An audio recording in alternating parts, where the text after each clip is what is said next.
Now broadcasting on your favorite podcast platform, it's the Maverick Do It Different podcast with your host, Paul Finck, the Maverick Millionaire. When you want to step up and dare to be different, when you will dare to be great and live up to your fullest potential, when you are ready to dare to be a maverick and live the life of your dreams, filled with abundance, passion, and joy, then it's time to listen to me, Paul Finck, the Maverick Millionaire, and the Maverick Do It Different podcast. And welcome. This is Paul Finck, the Maverick Millionaire, and this is the podcast that you've been waiting for. This is where we dare to do it different, to create a difference in your future and your life. And today, I'm so excited. We have one of our great authors with us to share his story and his inspiration.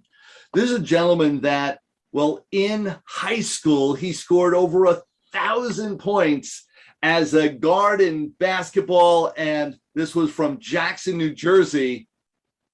And then he went on to college, and he went to Gettysburg College, and man, he was just ready to really make a difference in his college career. And as will happen, tragedy struck. Things changed March 26, 2009, when he suffered a catastrophic stroke. Now, mind you, he was only 19 years old. However, he was determined to not let this debilitating stroke stop him in any way. And step by step is his journey to creating himself to be even more. All through his college career, he continued to struggle, continued to fight, continued to keep moving forward to create a difference. And he came back in his final chance in his senior year to score 1 point. This is a story of inspiration. This is a story of courage. Please welcome the great friend and author, Cory Weissman. Welcome, buddy. It is a pleasure to have you here. Thank you. Are an author in our book, Be a Success Maverick, Volume 2, How Ordinary People Do It Different to Achieve Extraordinary Results. And I'm so pleased that you're here with us to tell us the rest of the story and really talk to us about your journey, if you will. Yeah, first off, I wanted to say thanks for having me. Always great to be on with you. Always great to catch up with you. We have a lot in common, as we'll probably touch on a few things here. But yeah, love the opportunity to share my story. Hopefully help some people out, and just can't thank you enough for giving me the chance to hop on here with you. You're very welcome. And I want to bring you back to, during those years and during your college career. I mean, we all look forward to our college career as if, that time, and your career was a little bit different. Yep. Yeah. So I was destined, like you said, like anybody else who had a successful, sports career my whole life, I was destined to continue down that path and, be a good college basketball player, live the normal life of, the college athlete, student athlete. And, fate had, a different thought in mind, but, it turned out to be a blessing in disguise, just the way things ended up working out. I wouldn't trade what happened to me, for anything. If I would have gone to college and played basketball and done well for 4 years, my brother said this best to me. He said, literally, if you would have done that, if you would have gone and played ball for 4 years, had a good career, how many people would you have inspired? How many lives would you have touched? So I know it stinks you had a stroke, but listen, Cory, through your story, through something that we're going to talk about here in a second, we haven't talked about yet, but through your story and everything that's come out of it, you've had the chance to inspire and touch hundreds of thousands of lives. So that's why I literally, to this day, I say that my stroke, the thing that could have killed me, the thing that paralyzed the left side of my body, the thing that ended my basketball career, the thing that resulted in me still walking with a limp today, is the greatest gift I was ever given. Best thing I could have ever received. And I believe that everything happens for a reason. So, wouldn't trade it for the world. Yeah, it's one of the things, and I would say if we were to share one of the key lessons, in the first lesson in our conversation here is the understanding that there's, when you look for a silver lining, you will find it, and that whole concept of, well, this is bad and this is good. When you look at the bigger picture, when you really look at the long-term time frame of it, you begin to realize that it's not as clear cut as that. That what most people would say, that was horrible, you're now able to say with perspective that it was one of the gifts that you were able to not only have for yourself, but also for millions of people now all around the world. Mm-hmm. Yep. Yeah, absolutely. And it wasn't, a lot of times, well, I know for me, it wasn't an overnight thing, right? So, March 26, 2009, I didn't know the impact it was going to have. March 26th, 2010, I didn't know the impact. It was over the course of time. And again, one of the reasons why I say what happened to me was a gift is because I tell people, listen, you're struggling right now. It stinks. It's terrible. To take a quote from Eric Thomas, the hip hop preacher, said, pain is temporary. He said, it might last a minute, an hour, a day, a week, a month, a year, but it's temporary. It's quitting that lasts forever. So elaborating on that, I always tell people that, right now you're going through the tough time, whether it's financial, whether it's relationship related, education, whether it's a health related issue. I can assure you, having been in that situation, at some point you'll get through it. You'll be stronger from it. You'll have a better perspective on life. And yeah, it's at some point you'll realize why you had to go through that and take good out of that. The only thing is you just don't know when it will be and how long it will take. But I always tell people, I can assure you, when you're on the other side of it, you'll be able to take good away from it. And you just have to, stay positive and go ahead. So many people miss that story, miss that lesson. And you should be so thankful that you had that lesson at a young age. There's so many people that fight depression, fight their own mental challenges. And it's that lesson that could keep them moving. And it's part of what kept you moving during this process, is understanding this too will pass. Yep. Let's bring back, and so we've jumped ahead. I want to go back. One, express how debilitating this is, because a lot of people here struggle. They're like, yeah, whatever. You look great. You look fine. How bad could it have been? So yeah, really what had happened, and then what you were going through mentally over the next months and years. Yeah. So, I mean, my stroke, I was born with an abnormal blood vessel in my brain called an arteriovenous malformation, similar to an aneurysm that hemorrhaged, and it was in the primary motor cortex of my brain. And it actually paralyzed the left side of my body from head to toe. So literally when I smiled, my smile was like that. Couldn't move my arm, couldn't move my leg, couldn't sit upright. So, when you say it was debilitating, it was life-changing. To be where I'm at now, where I have, full function of my arm, my leg, it took a lot of work. So like you said, people look at me and they think, I'm fine. And trust me, I thank God every day to be where I'm at. But it took a lot of hard work, therapy, hours, blood, sweat, and tears of, just not giving up and continuing to fight to, live a normal life, which I'm very fortunate to have now. I was so lucky that I had something that allowed me to, I had like a driving force. So first of all, I had something inside of me that, I would just happen to be born with a work ethic that, not everybody has. But at the same time, I had one thing that I could always rely on at my worst points, at my darkest moments. I always had one thing that I could lean back on, and that was basketball.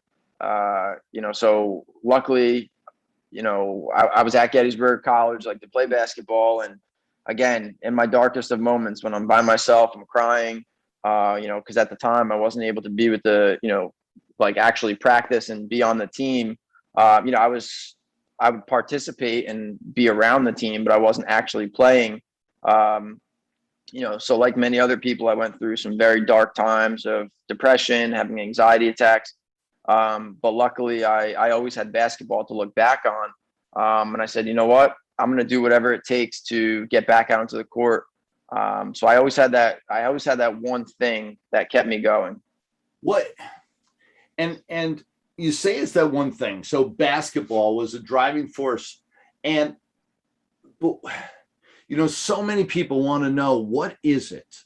What makes the difference with you versus somebody else, where you had the perseverance, the faith to just keep putting one foot in front of the other, where others go, I'm done?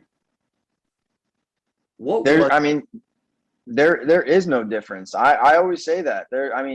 I'm not Superman. I'm not a superhero. I'm not saying it was easy, but anyone is capable if you have the right attitude. I think attitude is probably one of the biggest things. Anyone can go out and work hard. It's not a matter of just were you born with it. You're born with height, musculature. You're born with certain athletic abilities, cognitive abilities. But in regards to work ethic, it's a matter of you putting in the effort, and everyone's capable of that. And I say that to everybody, that I'm not Superman. I just always kept a positive mindset. And that was probably one of the biggest things, is that I refused to let my stroke beat me. I knew I was going to work harder than my stroke. So I would tell anybody, and I do tell people, that if you are going through a hard time, regardless, again, of what it is, having a positive mindset and a never quit attitude is the most important thing to that.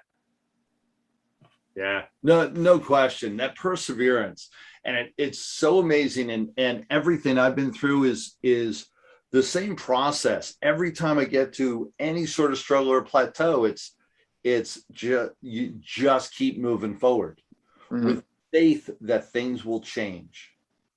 And over those years, that's what, as I talk to you, as I've read your story and really understood what you went through, it's that faith that tomorrow will be better than today. All I've got to do is survive another day and keep moving forward. And it's going to be better. Yep. 100%. That's it. Huge. Yep. So you wrote a chapter in the book. If you could say a takeaway for everyone that maybe they haven't read the chapter yet, or they're about to, they haven't bought the book yet, what would be the takeaway that they could expect from your chapter? Similar to what we just spoke about, making it up in your mind, regardless of what sort of obstacle you're faced with, because at the end of the day, every single person walking this earth is going to face some sort of obstacle, regardless of the severity of it. Mine just happened to be having a stroke when I was 19. But it taught me that in order to overcome any obstacle, it starts by you take the first step. Without taking the first step, you can never get anywhere. So there's a saying that I love, there's a staircase in front of you, right? Tall staircase, you can't see the top of it. Without taking the first step, you'll never see the top, right? So when you're faced with an obstacle, all you have to do is take the first step. Say, I'm going to work harder than the stroke. I'm going to get back onto the basketball court. Positive mindset, never die attitude, and you'll get there. And that's regardless of what obstacle you're faced with. So my story is just one of the many examples of being able to overcome adversity. And there are a million stories out there like mine. Yep. That's why you're a Maverick, man. It's what we teach, what we train on every day, is that perseverance, keep moving forward, one foot in front of the other, and make it happen. One more step. So exciting. Yeah. And I got to share with everyone how I came to know your story and how we met. I'm a graduate from Gettysburg as well, and I was bringing my daughters there for their open house and to take a look at the college. And one of my daughters went to Gettysburg as well, all in this time frame that we've known each other. And so they were 18 years old. They were looking at the college. We were down there for open house, and during open house, the president of the college got up and said, "Oh, and by the way, we're just concluding the open house sessions for today. However, right across the street in the auditorium, they're doing a filming of this great movie, and we need some extras if anyone is interested." Well, being a Maverick, I was like, "Yeah, let's go." And I brought my daughters over, and we were extras for the movie, and it was the Cory Weissman story, 1,000 to 1. I encourage everyone, go look at it. It's a phenomenal movie. And if you look really closely, you will see me and my daughters in the background in one of the scenes. And you had, and it was Bo Bridges was he was the coach, right? Mm-hmm. And we also had David Henry. Yep, David Henry played me in the movie. Yep. Playing you, which was awesome. Anybody know David from Wizards of Waverly Place? He's known most for that. Yeah, I got lucky. And then Jean Louisa Kelly from Yes Dear, or what was the movie when she was younger? Uncle Buck. Yep. She played my mom. And then I think Michael Lerner had a small part. But yeah, so I got fortunate. There was a lot of people that were drawn to just the feel good aspect of the movie. Did an incredible job. So yeah, anyone out there, I would advise, I'm not just being, partial here. I would say that, if you like feel good stories and sports movies, I would check out 1,000 to 1, the Cory Weissman story. And you can watch it on Amazon Prime. It's on like YouTube on demand, but it's an hour and a half. You'll enjoy it. You'll probably cry a little bit, but it's a feel good story. So it was great, inspiring story. We had a great experience filming it and hanging out with you guys that day, and that was awesome. And I started to get to know your story and your inspiration and what you did, and I reached out to you for you to be a part of this, because your story needs to get out there more and more. So glad that I did. Mm-hmm. And it's been great now. So awesome. We let's go into, and I've got a lightning round so that people find out a little bit more about you. Let's see how we do with this. Some additional questions. What is a book that you'd recommend? What's it called? Success Maverick Volume 2. This one. Well, look. How did you have that? What are the chances that that's my favorite book and you just happen to have it? Cory on the back. Absolutely, go be a success Maverick, and you can grab hold of your copy. You're funny. All right. So I know you're in that book. Let's test this one out. What's your favorite movie? There's a lot of good movies out there, but if we want to narrow it down to one, did we tell them yet about the 1,000 to 1, the Cory Weissman story yet? The one we were just talking about. We did talk about that. So yeah, that's out of all the movies, I would say that's probably up there. We're on a roll here. Wait a second. Are you also in a band? I'm not. So I'm okay. I have a lot to offer, but that's one thing. I don't have much musical talent. All right. So what band or singer, you can't recommend your own this time. So what band or singer would you recommend? I'm a big Billy Joel guy, a little bit before my time, but grew up, I had his VCR tapes way before music videos were just online. I'll never forget, I was, a little kid watching Uptown Girl. You had this really cool guy riding in on the Harley Davidson with the very pretty blonde on the back. And I was like, man, I would love to be that guy. So big Billy Joel fan. I don't know. When I was growing up, Billy Joel was always the role model for all kids that were a little awkward. The joke was, yeah, that's why you take piano lessons. Right? Because forget about Billy Joel's fame. He ended up marrying the number one model of all time at the time. She was the number one model of the time, and he should never have been in her league. I'm just saying. So that was the reason to learn music, to do that career, to learn piano. That was it. That's great. Makes sense. As easy as that was back then. Yeah, no, it makes sense. With everything that you've been through and all your struggles and your journey, what's your biggest passion? I just helping people. I know that's like a very broad answer. But regardless of what I do, regardless of where I am, I want to leave an impact, and just help people in a positive way. Whether it be sharing my story with them, whether it be holding the door open, for them with a big smile on my face saying, I hope you have a good day. Talking to the cashier at the grocery store. I just actually started a career in medical device sales where I'll be selling respiratory products for people with advanced stage, respiratory diseases like COPD. So I'll be selling, really life-saving devices. So, really regardless of what I do, I just want to help people. I mean, I know it's very broad, but that's really what I'm about. Life is so precious. Things could happen any minute to drastically change things. You and I both know that firsthand. So there's no time to not have a smile on your face and not, want to leave a positive impact on this world. So that's what I'm about. Awesome. Cory, you are wise beyond your years.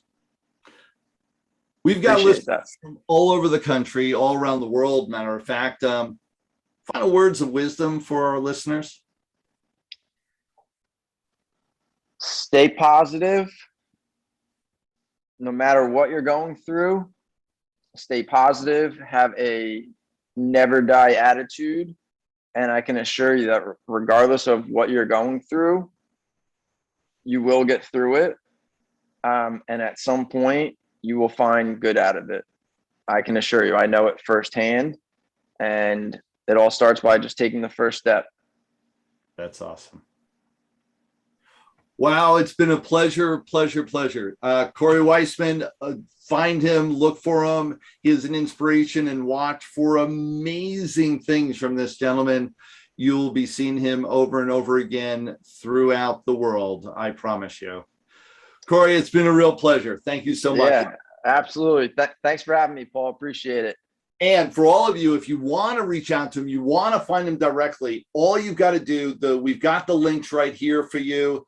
Go and follow the links. You'll have all the information on Cory and how to reach out to him and his connections. And my name is Paul Finck, the Maverick Millionaire. This is the Do It Different podcast. And I thank you so much for joining us, where we dare to do it different. Till next time, everyone. Talk to you soon.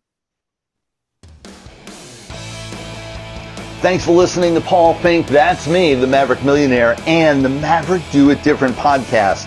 You can listen to us anytime, 24/7 on your podcast listening platform of choice. Introduce us to your friends, give us 5-star rating, and subscribe, and share us across all your social media platforms to anyone that could really utilize this message right now. Till next time, everyone.